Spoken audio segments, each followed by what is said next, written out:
Бул Ош шаарынан 30 чакырым алыстыктагы Араван району. Жергиликтүүлөрдүн басымдуу бөлүгү дыйканчылык менен жан бакса, калганы чет өлкөдө миграцияда эмгектенет. Бул берүүбүздө миграцияда жүрүп, Орусия-Украина согушуна азгырылып, бири майып болуп кайтса, экинчиси каза болуп сөөгө алып келинген эки жигиттин тагдыры тууралуу айтып беребиз.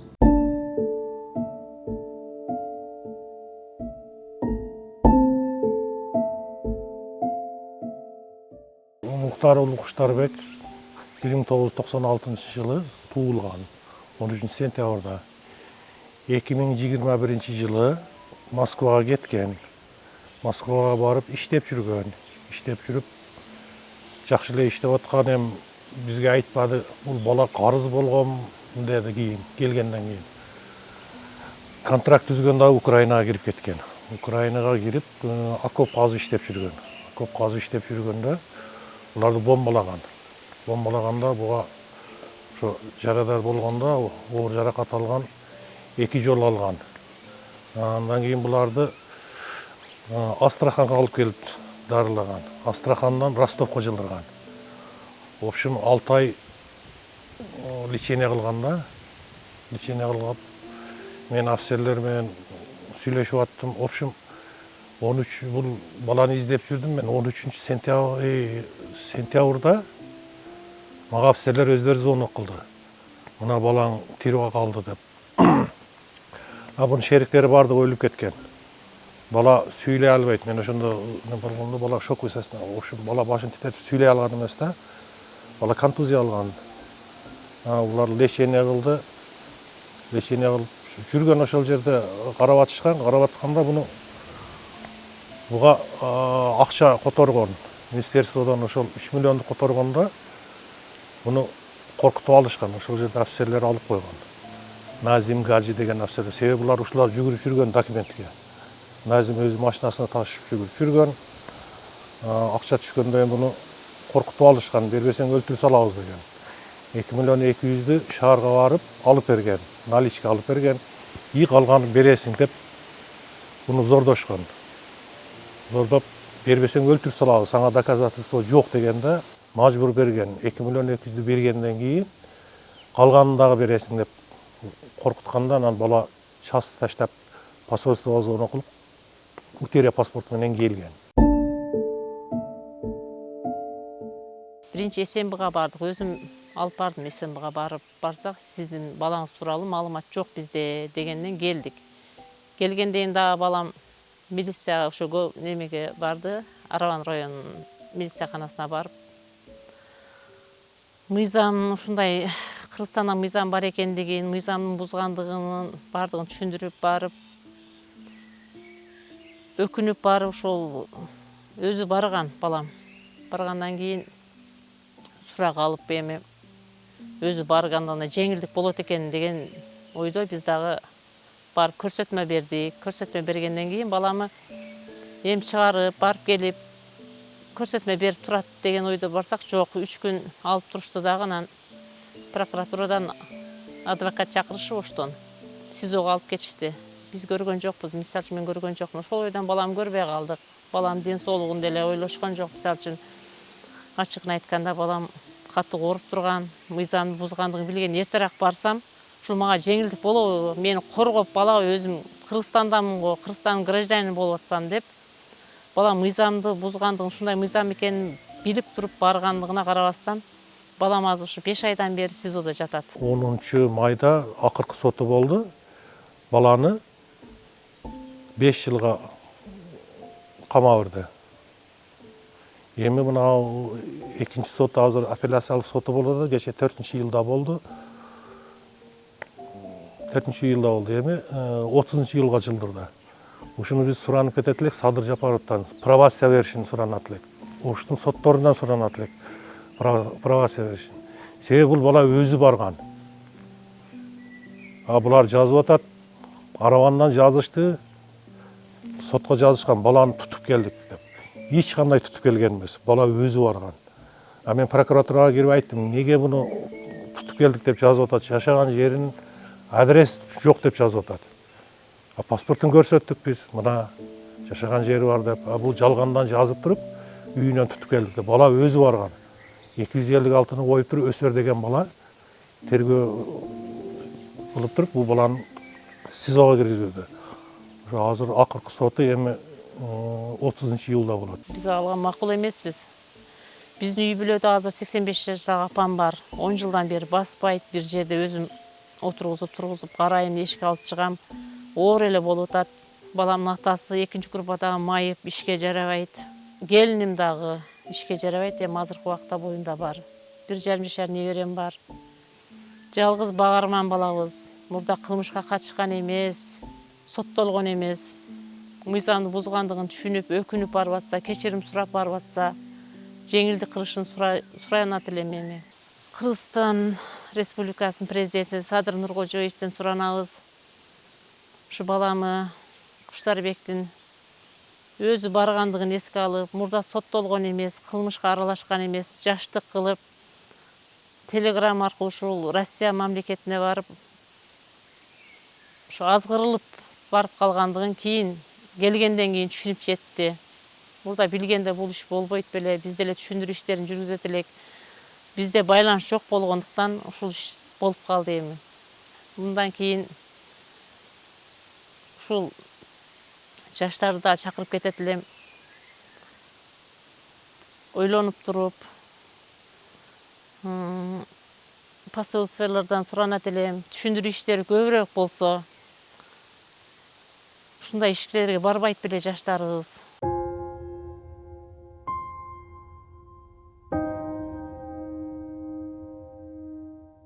Россияда nimaga tushib qolgandi u? Anaqa nima deydi? Qamoqxonaga tushib qolgan. Ana shu 2020-yil kasallik chiqdi-yu, koronavirus. Shu paytda borgan. Borib ishi yo'q. Как раз shu koronavirus bo'lib, anaqa paytida borib qolganda Moskvaga. Shunda men Moskvada edim. Boshqa joyda edim, rayonda. Ish yo'qligidan qandaydir o'sha narko biznes oqimga tushib aralashib qolganda. Shu bu borib qiylanib yurgan, ishlar yopilib ketgan. Hali och qo'ygan, nahor qo'ygan. Ana qilib yurib, uni bitamtasi nima qilganmi? Yo'q, telefonlarda keladi va u qiylangan odam ashincha dediğine keyin kunda telefon qiladi-da. Bolalarim ertamanda turdim, kech paytda yotyapman, mana kirdim demasa, uxlayolmayman. Odatim shunaqa. Telefon qilardi. Asha 20-kun o'tdi. Yo'q, telefon qilmadi.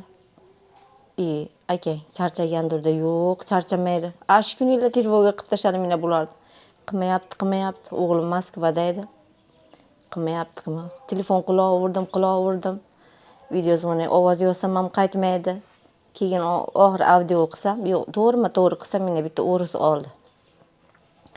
Olib, "Mash отделda" dedi. Tushunyapman, qaytara olmayman. Ene sразу telefonni o'chirib, o'g'limga shunaqa отделda deyapti, bolam tezda istab bor. Dedim, u bola bordi. Borsang keyin. Hech kimim yo'q deganda, men hech kimim yo'q. O'zim yolg'izman deb aytgan. Hech kimim yo'q degan debdi. Yo'q, mana deb keyin pasportini ko'rsatgan. Mana Hormatjonov Muhammadali, ukasi ekan. Qani akam, mana shunaqa nima bo'ldi, 15 gram shunaqa bilan ushaldi akang. Degan, u anaqada nimada izolyatsiyadan boshqada ekan, 1 oydan keyin nima qilasan? O'z gaplash bo'lmaydi degan. Shu bilan gaplashib turganmiz. Sразу nomerini uydagilar desa, uydagilarga men nomerimni ber degan u odam. Bergandan keyin dadasi gaplashdi. Men tushunaman, qaytara olmayman. Dadasi gaplashdi. Boramiz, harakat qilaylik desa, yo'q, harakat qilma. Hecham ilojisi yo'q. Tek kutib o'tirishaver. Duo qilishib dedi. Sudlarga chaqiramiz desak, bolam sudlarga chaqirmadi. Shu 15 gram narsani olib ketganda shu olomonni ichidan tanib shu bolani olib ketganda hayron bo'lamiz. Uni ichiga kirgandan keyin sezuvda. Ashta ham begunoh odamlar kichkina bolalar qo'rqadi-yu paytda. ukamdan kichkina bolalar deydi. Boshqa odamlar ham bor bu yerda. Menda mana bor ekan. Kimdan olgansan, nima qo'ygansan desak, aytmadi. 3 yil o'tirdi. 3-yilidan keyin hali Prigojin degan chiqdi-yu anaqa. Chivik vagnerchilar. Shular qamoqxonalar orqali yurishdilar. Yurib shunaqa kim urushga borsa 6 oyda ozod bo'ladi deb anaqa yurgizdi, nima deydi? Agitatsiya qilib yurdi. O'shandan keyin men o'g'ilni borganimda shuna deb qoldi. Men aytdim, o'zingga qara endi, ko'pchilik qayerga borsa sen ana yoqqa borgin dedim. Ko'pchilik qarab yurgin dedim. Keyin gaplashib qaytdim. O'sha paytda как раз sentyabr oylari edi. Men qaytgandan keyin как раз bir oy oktyabr ichida уже ularni olib ketibdi nimaga? Ukrainaga. 2023 martlarda bordim. Mendelevskga borsam, shu u yoqqa tekshirib turib, aşağı ketgan dedi. Ukrainaga dedi. Qaytib keldim. Moskvaga qaytib kelib, oradan hech qancha o'tmadi. Shu xabar kelib qoldi. Shunaqa bo'ldi. Urushda shunaqa bo'ldi Ukrainada.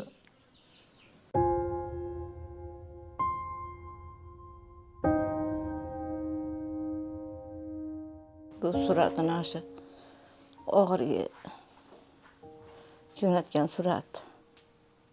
Tez-tezda gaplashib turardik. Manaqa degan gap bo'lyapti desa, men nima deyapman, buni urush bo'lishini qayerdan bilay? Yorug'likka chiqib, toza havoda yuradi, to'yib ovqatlanadi. Endi urush bo'lsa, bunday urushtirdi deb bolam. Yo'q ham demabman. Mayli bolam, borar ko'pchilik nima bo'lsa ashi. Borsang 6 ham o'tib ketadi. Voy yaxshi bo'lar ekan chiqadigan bo'lsanglar debman. Majburlasa chiqma, agar o'zing xohishing bilan borgin bolam, ko'ngling aniq bo'lsa debman meni. Borma desam, bormagan bo'lardi. Og'zidan chiqishiga shuna debman. Shuna qilib 2-oktyabr kuni, 3-oktyabr kuni gaplashdik. Unda xayrlashmoqchi bo'lib telefon qilgan ekan. Video zvonok qilmadi. Audio zvonida gaplashdik. Bo'pti, xudo xolasa, yaxshilik kunlarda ko'rishaylik buva dedi. Voy nima, meni ko'rsatmayapsan desam, ha yo'q, biz boshqa yerda edik dedi. U xayrlashmoqchi bo'lgan ekan. Shu bo'yicha jim bo'lib ketdi. Hech ham xabar yo'q. Mana o'tibdi, pistonchi o'tibdi. Arvollik, bir narsa ham degan bola o'tdi dedi. Ashaqqa borib kelishdi. Yurib keyin 10-yanvarda Artyomskiyda nobud bo'lgan ekan. U endi asha tozalab chiqib ketmaguncha buni hech kim istamaydi ekan, bilmaydi ekan. Ash martda 24-damikin telefon qilib qoldi ash bittasi. O'ris, yaxshi vangerlar bilasam, telefon nomerlari ham bor. Mana shunaqa Ulug'bek o'g'lingmi? O'rischani tushunaman. Gap qaytara olmayman. Endi asrga o'tiruvdim-da. Shuncha kun o'tdi, kutyapmiz, hech kim yo'q, yana keyin. Bir kun telefon qilib qoldi. Mana shunaqa Moskvaga keldi. Moskvadan biletni nima qiliblar? Samolyot qilyapman. Samolyotga solib jo'natib yuboraman dedi. Masjidga qo'yib turishdi, dadasi kelguncha. Dadasi kelganda olib kelamiz deb. Shu manaqada Yashiqda keldi. Bosh tomonda bunday tumalak joyi bor. Ular telefon qildi-da, musulmonskiy qilib, musulmoncha qilib dafn qila olmaysizlar. Ochib ko'rishing mumkin, ashetidan deb. Inam ashunday meni ochib ko'raylik deb bolalar qaraganda bolam, tog'asi, bintda o'ralgan boshlari. Mana shu bitta salafanda ochgan bo'lsa kerak, salafanlarga bo'lib solib qo'yganda. Anaqa tushib, shunda portlab ketgan. Yanvarda 10-da shu ish bo'lgan ekan.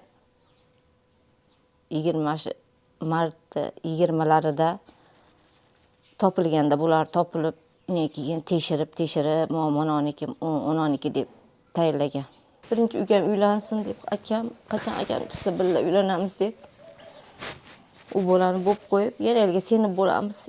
Akang kelsa 2 oylarga teng to'y qilamiz desak, bu bolamiz qilib qamoqqa tushib qoldik. Uylanor uka, buvam qiynaladi, men og'riqchanman. Desam, yo'q, aka siz chiqqaningizda dedi. Keyin bu bola o'tgandan keyin men og'rib ketdim. Keyin 2 oydan keyin taqir-tuqir qilmasdan to'y qilib kelin oldik. Kichkina ukasini uylantirdik. Hozir farzandli bo'ldi. Bularga ovunchoq kerak deb xudoyim kelinim 7 oylik tug'ib berdi. Mana hozir 6 oylik bo'ldi. O'g'il.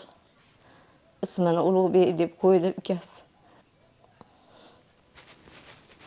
Shu narsalar qoldi.